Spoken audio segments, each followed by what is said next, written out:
Well, good morning. We're here to talk for a while about Jesus and nonviolence, a third way. This is based on the book by Walter Wink, who is quite a theologian and died not too long ago. What I'd like to do, first of all, is to see if we can understand what we're talking about violence and nonviolence. So, anybody have a definition? What is violence? What is the scope of violence?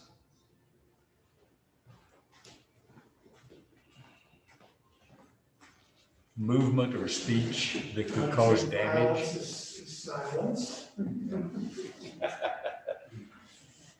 I'm going to give you a definition and see whether it works for you.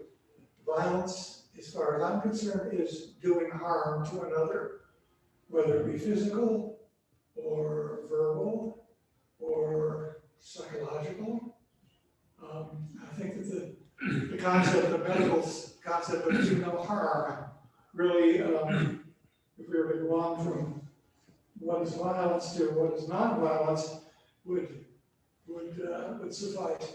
But let me say about non-violence, it comes in two forms. Non-hyphenated violence means not doing anything about it, just backing off, surrendering. I'm not going to get involved in this violence. It's taking place, but it's not something that I'm going to interact with. That's being non-violent. It's being passive, and that's what passivity has traditionally been defined as. The non-violence we're talking about does not have a hyphen in it. This non-violence is an active reaction to violence. It is militant non-violence.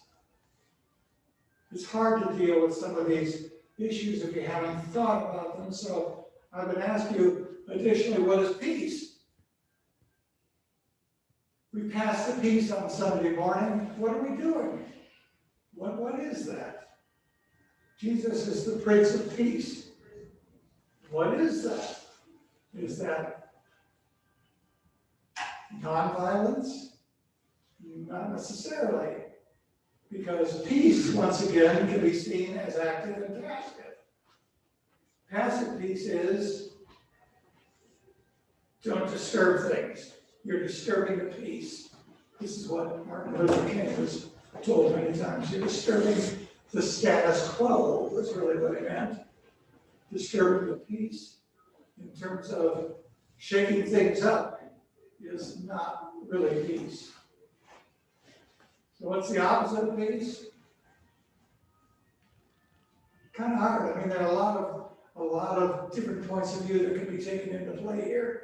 But I'm going to suggest to you that for working purposes this morning, we'll say that the opposite of peace is violence. Any response at this point?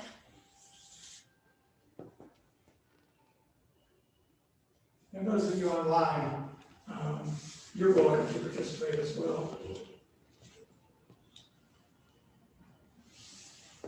When we pass the peace during the service, it's the peace of God be with you. The peace of God be with you. So when we're talking about peace, we're talking about the peace of God. And that, I think, deserves some further identification as what that means too. And you're right, as far as I'm concerned, the only peace that there is the peace of God. There's no peace in the world. We're not going to find it here. We're only going to find it really in our relationship with the next level, the peace of God. Well, moving on. I'm needing somehow to do away with all these things that get in my way over here. Tony Arnold said peace and his well-being on the chat. On the chat room, that was. I think there's two. There's the passive and the active. Again, the peace is the lion lying down with the lamb. That's certainly given as an image of peace. That would be the passive peace. And then there's the more active peace of going out and creating cooperation. Active peace is when we're really doing something about it. There is no fear in love. I want to move to this first John chapter. And if somebody's in chat, no way I can handle that. Yeah. Wait, look up. Sorry about that. You'll have to come online and speak, because I just don't have the capability here of handling all the things that are on my screen. I like this chapter from this verse in 1 John 4:18. There is no fear in love, but perfect love drives out fear. Because fear has to do with punishment. And the one who fears is not made perfect in love. Where there is not peace, there is fear. Scripture and contemporary psychology identify two basic emotions. There's love and there's fear. And fear includes a whole list of things, including hatred, violence, separation from each other, the sense of superiority, attack, judgment, defense, cowardice, ego, non-public opinion, alienation, unforgiveness, grievance. All of it is not loving. These are all effects of fear. Those are not the causes. Fear is the cause. So we think only in terms of this dualism. There's either love or there's not love, which is fear. It's a working definition for this morning. Anyone displaying any of these behaviors is in fear. So what's the human response to fear? The response to fear is love. And once again, that's the love which is of God and which we express to other people. So basically, we're dealing with the traditional fight-flight. And in flight, it's passivity. We move away from what is evil or fearful. And in fight, we have violent opposition to it. Actually, there's a third. Walter Wink does not include it. But in addition to fight and flight, there's freeze, where we run into an evil situation or a traumatic situation. And instead of doing anything, we just freeze right where they are. But he couldn't include that, or his book would have to be called Jesus' Fourth Way. He didn't entitle it Jesus' Third Way. I know there's some response out there because I saw Gail smile. Militant nonviolence is the third way. You've heard it said, an eye for an eye and a tooth for a tooth, but I tell you, do not resist the evil person. And Brink says, don't resist, don't react violently against the one who is evil. I want to back it off one from there. It isn't just the one who is evil, doing evil, it's the system in which one does evil.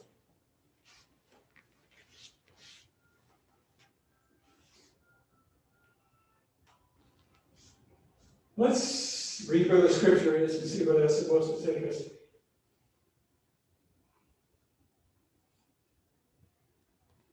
You've heard it said, do not murder, do not.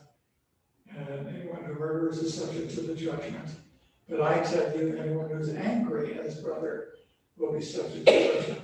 What we're doing is we're pushing fear, we're pushing nonviolence back one level. It isn't just that you do things, it's that you think things that are violent. Because it's out of our thinking that action occurs. So Jesus is really pushing back further than that.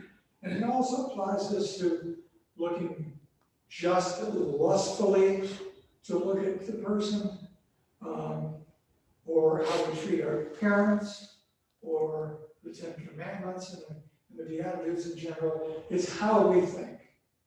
It's not just our actions. Let me move on to something which Walter does here that is really the crux of his book. And this is what really brought me to him in the first place. He talks about some very specific actions and how we can choose a third way. If someone slaps you on the right cheek, turn to him the other also. Now, how does one strike another on the right cheek? Remember, in our society, in their society, the use of the left hand was only for unclean purposes. Even a gesture with the left hand in the Qumran society carried a penalty of temporary exclusion and 10 days of penance.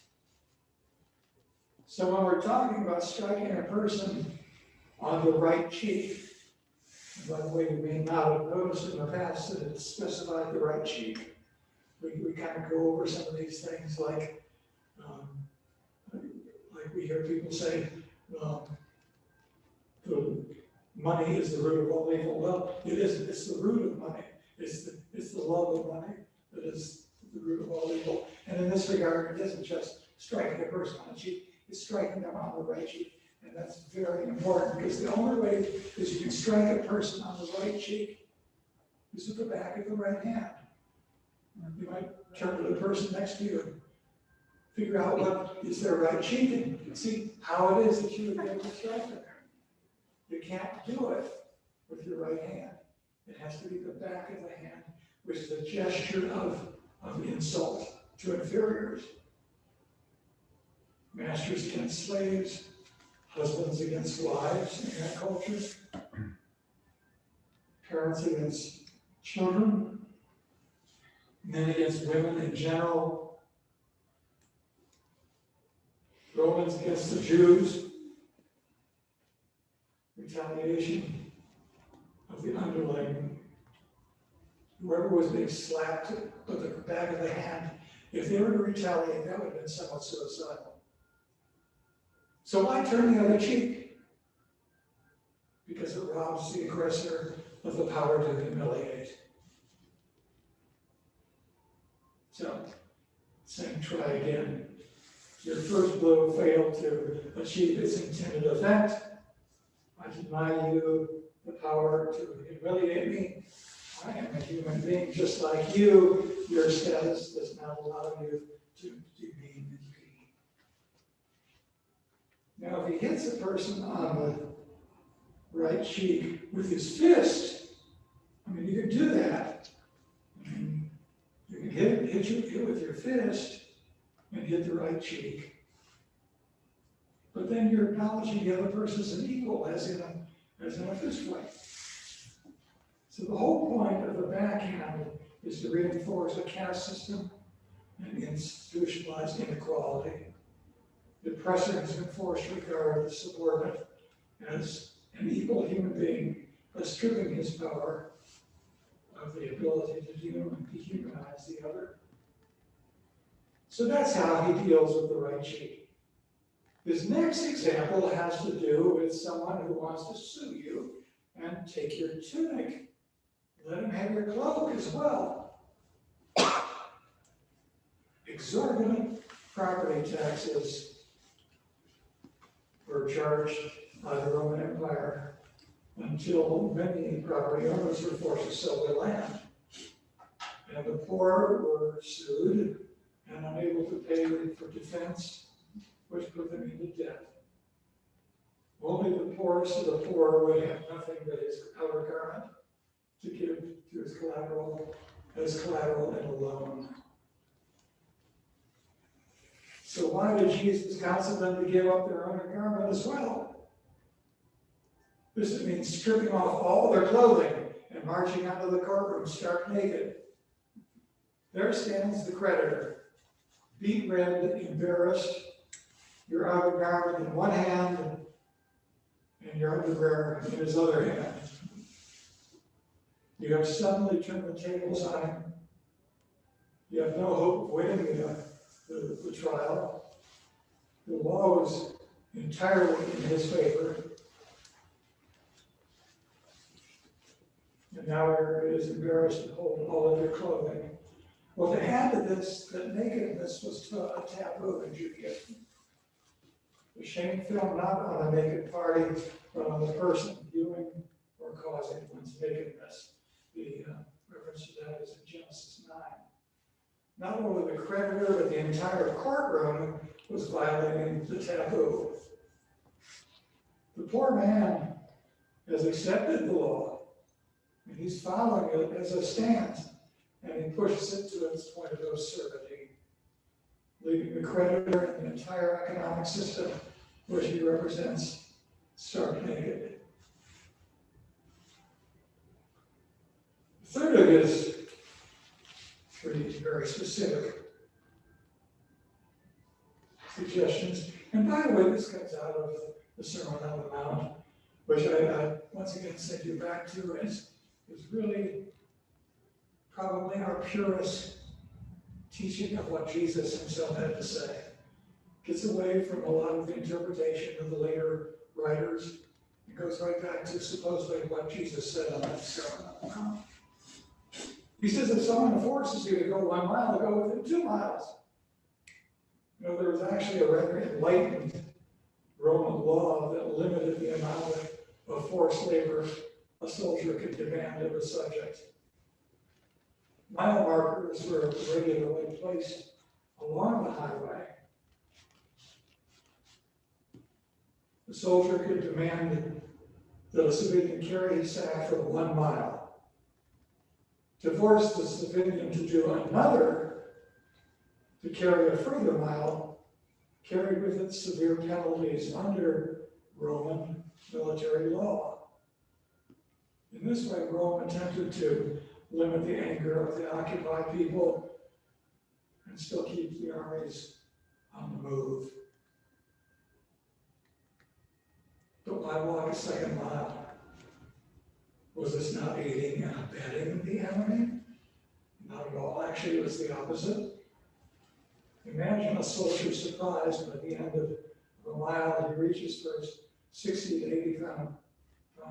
85 pound pack, and you say to him, oh no, let me carry it another mile. Why would you do that? Is this provocation? Are you questioning the soldier's strength?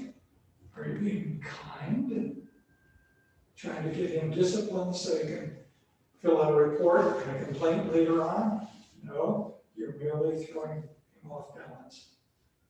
If he had enjoyed feeling superior to the vanquished, all that was now gone.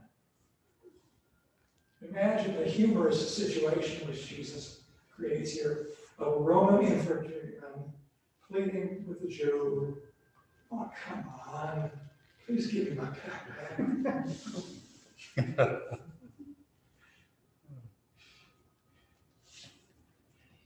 So Jesus' third way goes to other things as well. Whether to pay taxes or not to pay taxes, he had a third way. Whether to stone a woman or release a woman caught in adultery, he had a third way. What does our law allow us to do on the Sabbath?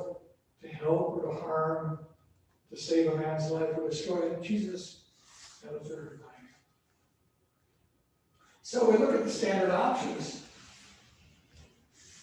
To flight, well, to flight means submission.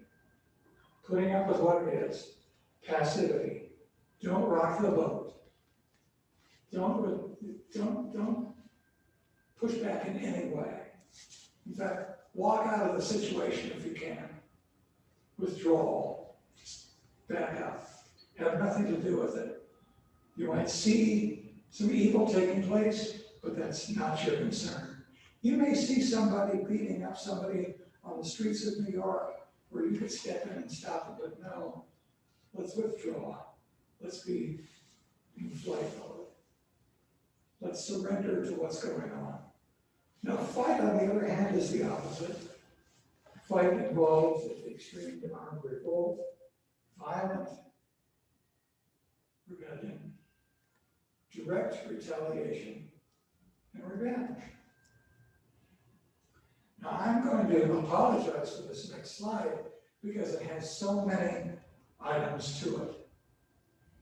But to give you some idea of Jesus' third way and the principles that he used in following what they are, many of these responses suggest resistance to the status quo, and we'll talk about that in a moment.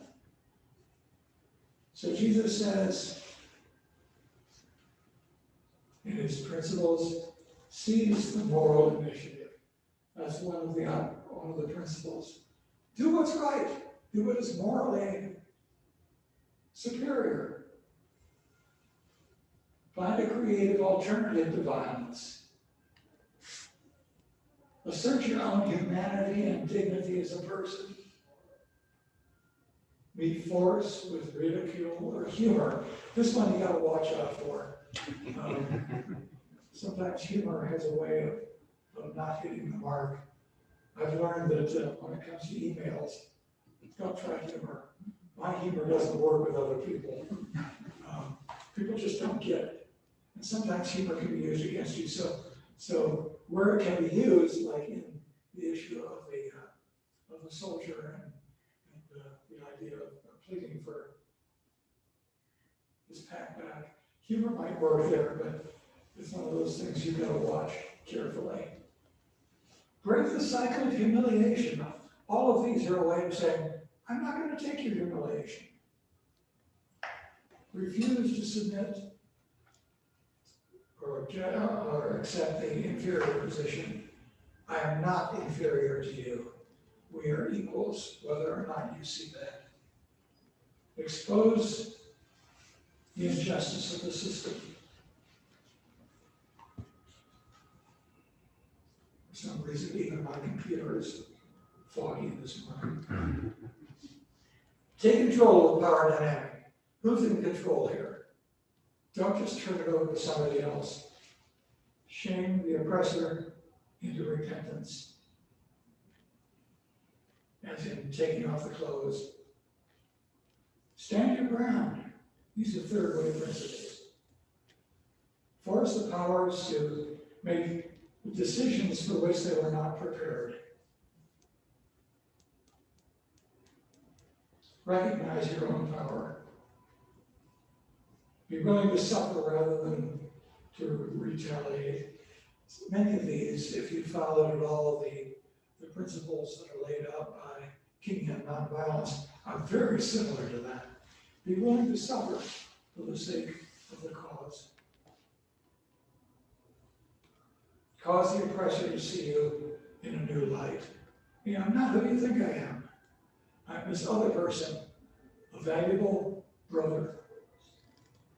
Deprive the oppressor of a situation where a show of force is effective.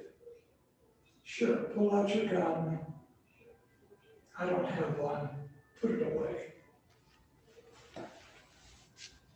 Be willing to undergo the penalty of breaking unjust laws, such as those who, during the days of the civil rights movement, and even today, are willing to go to jail. Die to fear and the old order and its rulers.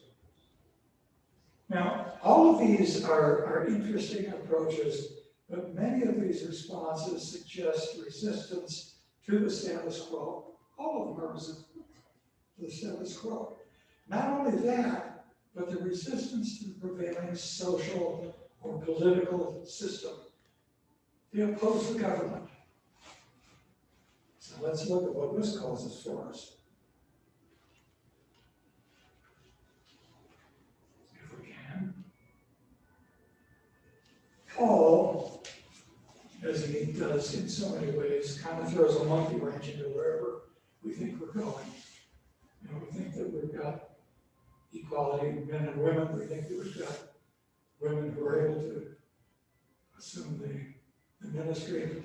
Paul keeps throwing other kinds of things in from his tradition. And again, he's saying, let every person be subject to the governing authorities. These things are not subject to the governing authorities. For there is no authority except from God, and those authorities that exist have been instituted by God. So Jesus, this is not good stuff. Therefore, whoever resists authority resists what God has appointed, and those who resist will incur judgment. So if we look at what Paul says about all of this, we think we got a problem with all this third way. But does this actually mean submission to authorities? Obeying government, whatever it does? You know, the blanket pre-approval of human actions is nonsense. You can't do that. You can't approve before, ahead of time, what a government will do. This gives no option to changing an unjust system. Martin Luther King obviously ran into this quote from Paul in his work. He says that many biblical affirmations, like many of them, the words of the Apostle Paul must be interpreted in terms of a historical setting and psychological mood of the age in which they were written. Paul, he says, along with all the other early Christians, believed that the world was coming to an end, not in a year or two, but in the next few days. That was their mindset. Things were about to change. Feeling that there was so little time, why bother? Why argue with the government?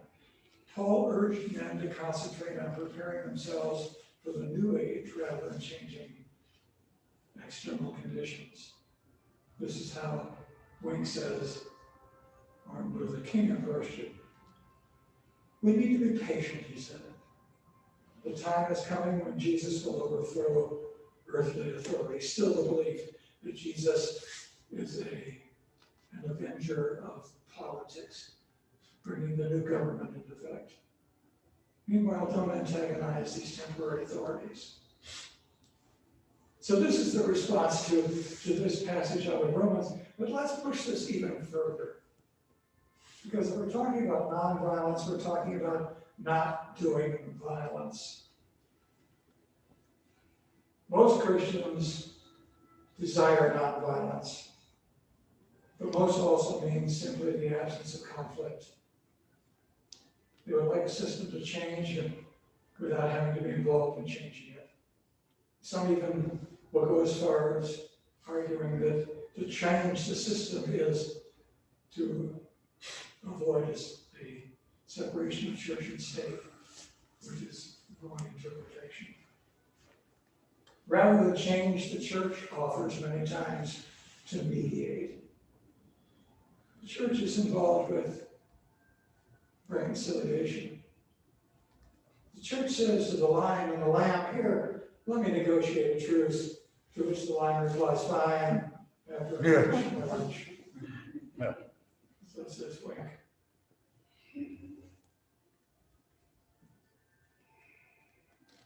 When church leaders preach reconciliation without having committed themselves to struggle on the side of the oppressed, their neutrality supports the status quo. And here we have a real example of nonviolence and violence as being the response. Dietrich Bonhoeffer, to maintain one's innocence in a setting such as that of the Third Reich, even to the point of not plotting Hitler's death, would be irresponsible action. Bonhoeffer, of course, was a clergy person. To refuse to engage oneself in what is necessary would be selfish. To act would be the selfish act of one who cared for his own innocence more than he cared for his brothers. That really kind of pushes what nonviolence is and what our actions are to be. Gandhi often says that cowardice was worse than violence. And where you only have two choices, to either be nonviolent, or to use targeted violence, you would say use the violence. So, what would Jesus do? Remember that? Here we are back to having seen two sides of the coin. Jesus supposedly pushing nonviolence and being offering a third alternative to violence. But what does Jesus do in regard to a situation like a Hitler? There's a lot that has been thrown out here, so and really at this point I'd like to know from you, what do you think are the teachings of Jesus in this regard?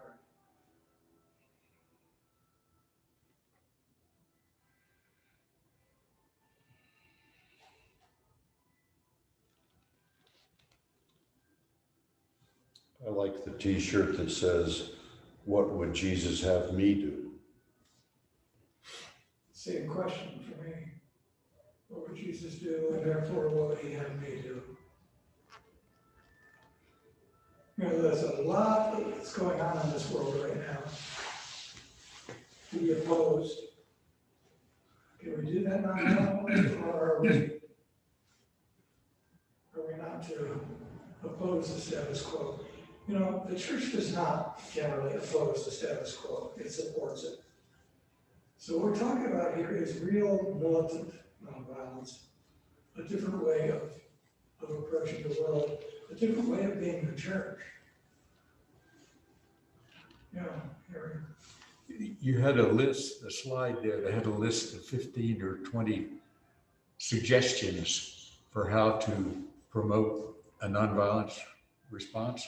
Does Walter go into those by quoting New Testament passages for how Jesus dealt with it? Right? Can you hear me? Yeah, the slide that you had, like 20 things on it, does he enumerate New Testament passages to support those? No. No. He says that these are the implications. But he does not necessarily quote particular passages. And you know, let me say this about the book. It is rich with all kinds of examples of how nonviolence has worked and how the church has really stood behind the third way. Not the kind of thing that I can quote in any fullness, but the richness of his book is worth buying it and reading it. I can only kind of glaze the surface at this point, but now specifically on all of those points which are directly copied out of the book, he does not give scriptural specifics. But I think in most cases, we can look at it and say, I think I know of a passage where this does apply. Well, I think that's the key. The key is the situation. Jesus used violence in terms of driving the money changers out of the temple. And when Peter drew his sword and lopped off one of the guardian's ears, Jesus healed that and told Peter to put it away. Yeah. So he's on both sides of the issue, depending on the situation. Exactly. Our tendency is toward violence. Lopping off that ear, Jesus said no earlier. So our tendency is toward having some problems with being nailed on the cross. And saying, wait a second, the system really has messed me over here. What did Jesus say? Forgive them. They don't know what the heck they're doing. And really, that's what the church is saying. Humanity doesn't know what it's doing. It's not following the teachings of Jesus.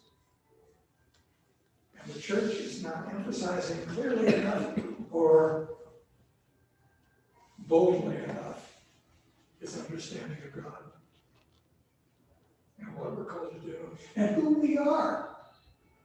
We are the children of God. I made reference to this last week, and I'll say it again. I think one of the biggest problems that we have, and David doesn't like me to pick and choose scripture. No, I didn't say that. I didn't say I didn't like it. I said everybody does it, including me. Everybody does it. Everybody. The right wing does it, the left wing does it. I'm gonna go through the cafeteria and pick what scripture I'm comfortable with. And I'm gonna disregard I'm not saying I didn't like, I'm just saying everybody does it. Okay, and I think everybody has to. Because this passage from Paul, by example, of having to be submissive to the government no matter what it does. I think we have to look at that and say, that doesn't make a lot of sense. So, when we come to the passage that says, John 3:16, God so loved the world that he gave his only begotten Son. That means that Jesus was different from us. Jesus was at one level and we're at another. So there were two creations. And I'm suggesting to you that they're not. It's one creation.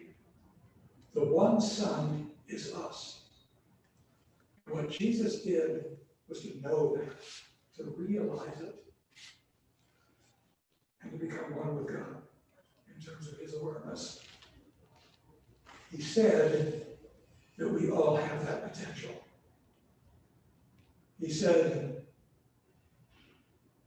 what I did, you can do.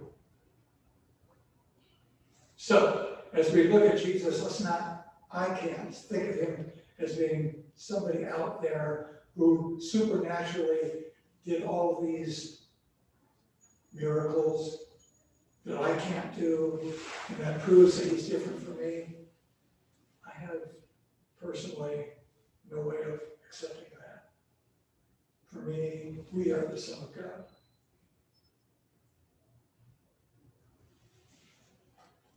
Well, whatever we believe about the words of Jesus, I think we have to take them seriously. Whoever hears these words of mine, his, and puts them into practice is like a wise man who built his house on a rock. The rain came, the storms of this life came, 2020 came, the pandemic came, the streams rose, the winds blew and beat against that house, yet it did not fall because its foundation is on the rock. My words. But anyone who hears the words of mine and does not put them into practice is like the foolish person who built their house on sand. The rain came down, the streams rose, the winds blew and beat against the house, and it fell with a great crash. I closed last week, for those of you who remember that, with a quote from Leo Tolstoy, a couple quotes, which I find to be very powerful. And probably, well, let's see if you agree. The Christian is independent of every human authority. Every human authority. By the fact that I walk love as the sole guide of his life. We said earlier that there are two ways of being, love and fear. Love.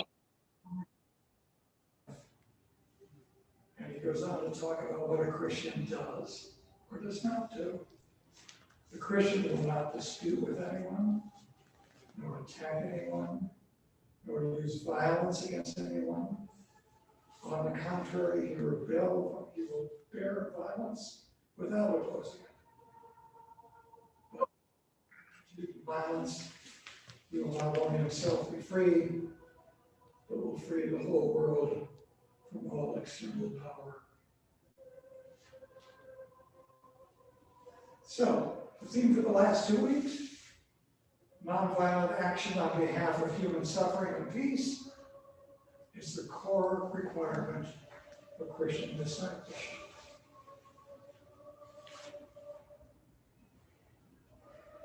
So,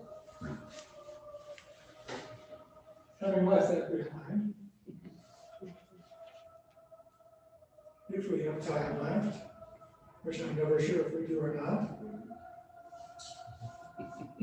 Yeah, it's 20, when is it supposed to end? It's 25 till, so another 10 minutes. Okay, or not. Your turn. A lot of stuff thrown out here. And a lot of it's controversial. But, why have adult education if all we're gonna talk about is what we already know? I'd like to kind of stress that a bit and push some limits. Hopefully I'm pushing some limits today. Or weekends in this particular case. But I agree with you, so I'll push it.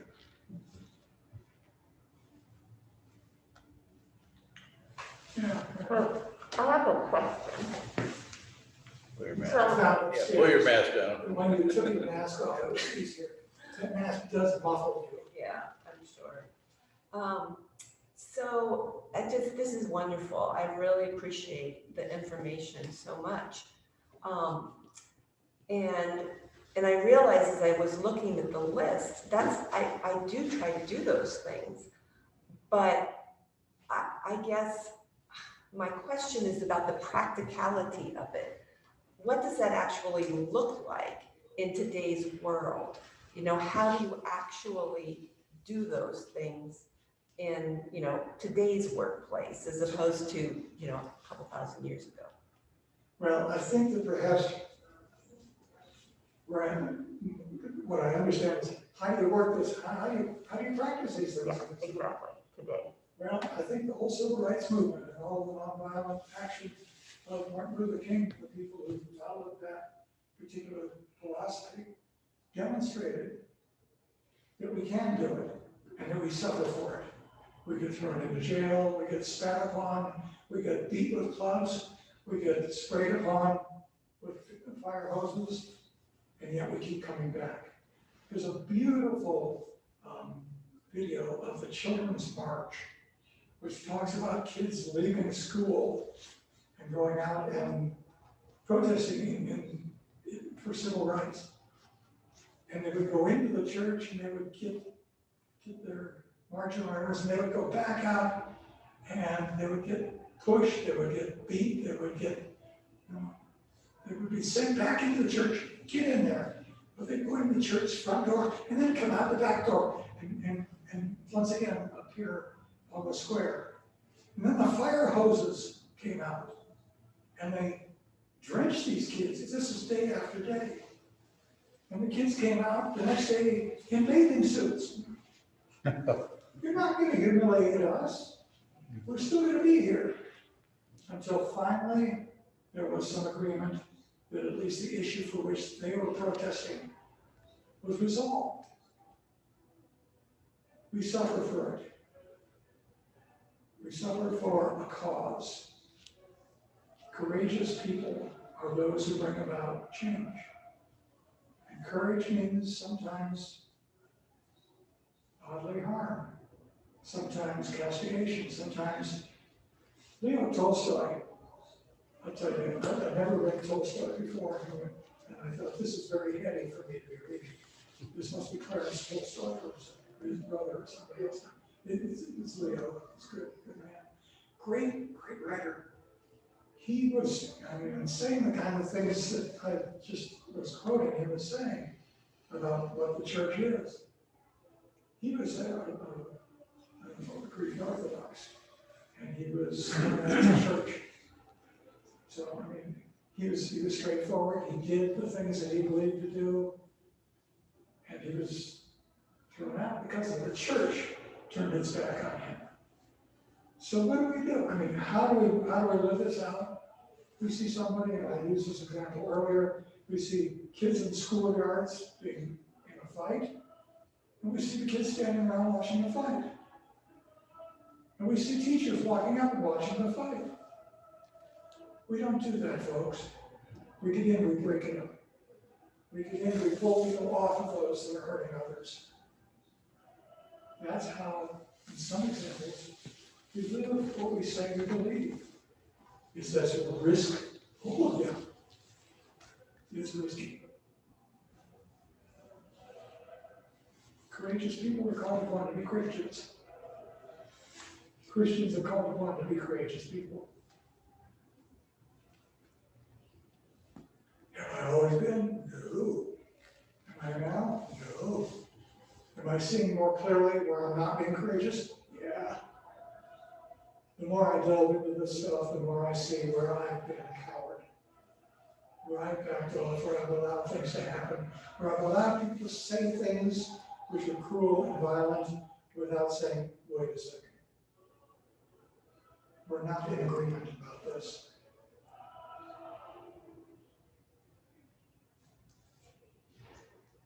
So do you think there's a place where you can be pushed too far?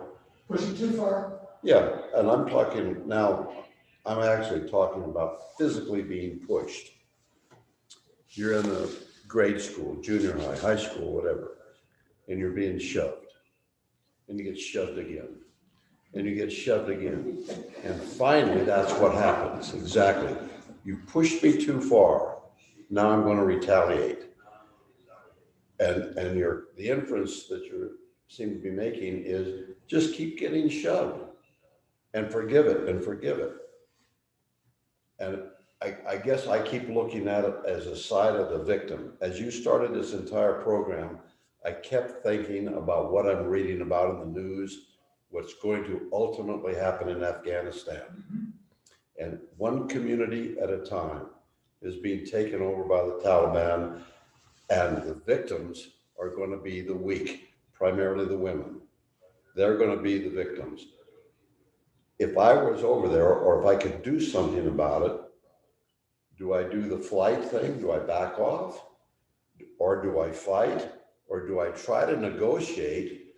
Well, maybe women are having their heads cut off, being beaten in the square. You know, can I get pushed too far?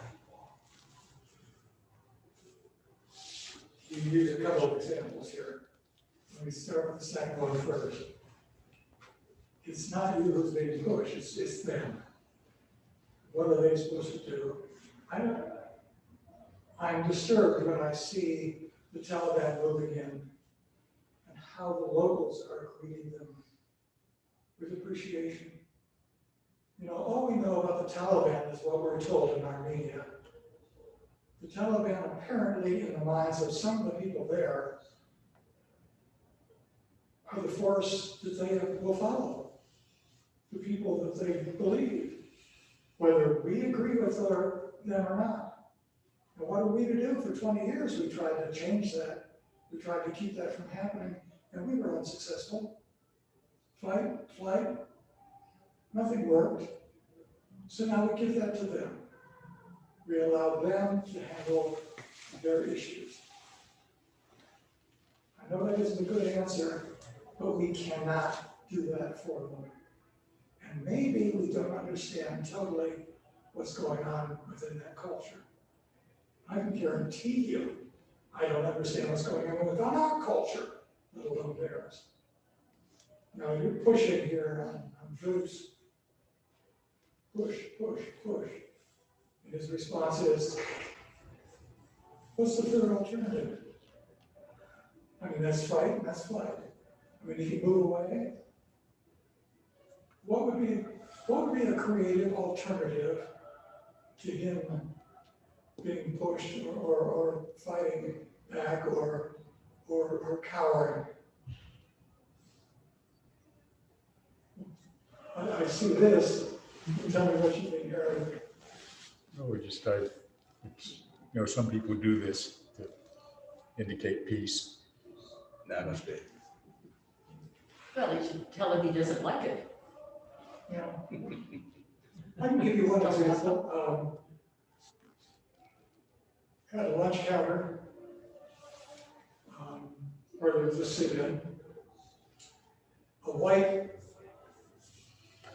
superior kind of person came up to a white protester and held a knife to his throat and said, I disagree with what you're doing and I want you to leave, or I'm going to kill you. The protester, the victim in this regard, the one who was sitting at the counter, reportedly said to him, you can kill me if you want, but I'll love you right up until the end. But what I'm saying, I will love you right up until the end. Pretty extreme.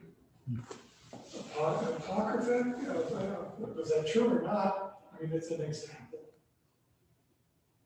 I mean, if love is powerful, if it is more powerful than fear and hate, then we gotta find ways of expressing it and believing in it, even to the point of our own death. Pretty extreme stuff. You know, anybody who preached this kind of stuff would be a radical. Somebody would have to kill him. The church would have to crucify him. This is the guy we say we follow. The challenge is laid on me as well as it is on the church, because I represent part of the church, as do you. Okay, well, that's time. It's time for something light. Does anybody have a good joke? I'll email it to you. Thank you for this, Bob. I was remembering, in Creative Nonviolence, I was remembering Saul Alinsky's take many years ago, 50 years ago maybe, of Rules for Radicals, where he was organizing the blacks in I think it was Rochester, New York. And they decided what they would do was have the rumor of a fart-in to the symphony orchestra. They would buy tickets to the orchestra, they'd have a barbecue, and then select the people who could eat the most beans to go to the orchestra. And because the city powers wouldn't even talk with him, within a day or two of them putting this rumor out, they were talking. That's creative. Yes. Let me just say once again, in support of this book. By the way, I've got all 3 books here that I've used for the last 2 weeks, and I recommend them all. Tolstoy, not Tolstoy, but Wink goes on in the rest of this book to point out the many examples of how nonviolence has worked. So love does overcome fear and does overcome hate. And he has, that's what the rest of this book is about. It's just a little book, but it's filled with all kinds of positive lessons about how this stuff has worked. So here's Wink, here's Tolstoy, the kingdom of God is within you, and here is Gandhi and Jesus, the nonviolent source, power, saving power of nonviolence. Okay, folks. Hey, this has been good the last 2 weeks. I've appreciated you being here, those online as well. And Harry picks up next week.